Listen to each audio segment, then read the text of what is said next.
വിഴിഞ്ഞം തുറമുഖ സാക്ഷാത്കരിക്കാൻ കാരണം നരേന്ദ്രമോദി എന്ന് രാജീവ് ചന്ദ്രശേഖർ പറഞ്ഞ വാക്കുകളിലേക്ക്.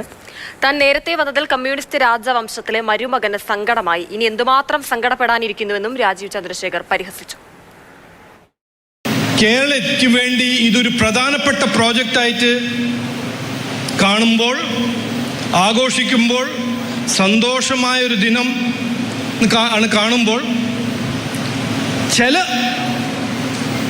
ഞാൻ പേരെടുക്കുന്നില്ല, കമ്മ്യൂണിസ്റ്റ് രാജവംശത്തിൻ്റെ മരുമകന് വല്ലാത്തൊരു സങ്കടം. ആ സങ്കടം എന്താണ് കാരണം? ഞാനൊരു ഡോക്ടറല്ല, സൈക്കോളജിസ്റ്റ് അല്ല. അപ്പോൾ ആ സങ്കടത്തിൻ്റെ എന്താണ് മരുന്ന്? അദ്ദേഹം ഒരു ഡോക്ടറെ പോയി കാണട്ടെ. ഞങ്ങൾ ഈ BJP ചെയ്യുന്ന കാര്യങ്ങൾ, പ്രവർത്തിക്കുന്ന പണിയും, ഞങ്ങളുടെ ടാസ്ക് ഞങ്ങൾ ചെയ്യും. രാജീവ് ചന്ദ്രശേഖരന്റെ ഈ പ്രതികരണത്തിന് പിന്നാലെ മറുപടിയും വന്നു. ഇന്നത്തെ രാജീവ് ചന്ദ്രശേഖരന്റെ പ്രതികരണം അപക്വമെന്നാണ് മന്ത്രി PA മുഹമ്മദ് റിയാസ് പറയുന്നത്. അദ്ദേഹത്തിന്റെ കാട്ടിക്കൂട്ടലുകൾ കണ്ടാൽ ആരെയാണ് ആശുപത്രിയിൽ അയക്കേണ്ടതെന്ന് എല്ലാവർക്കും അറിയാൻ. താൻ ഒരു മന്ത്രി എന്ന നിലയിലല്ല, പൗരൻ എന്ന നിലയിലാണ് അഭിപ്രായം പറഞ്ഞത്. ഒരു രാഷ്ട്രീയ പാർട്ടിയുടെ സംസ്ഥാന അധ്യക്ഷൻ മാത്രം അവിടെ ഇരിക്കുന്നത് ശരിയാണോ എന്നും മുഹമ്മദ് റിയാസ് ചോദിക്കുന്നു.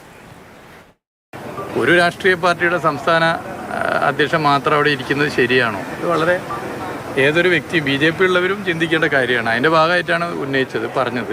പിന്നെ അദ്ദേഹം നേരത്തെ വന്ന് അവിടെ കാട്ടിക്കൂട്ടിയ ചില രീതികൾ, അത് പൊതുവേ ചർച്ച ചെയ്യപ്പെട്ടതാണ്.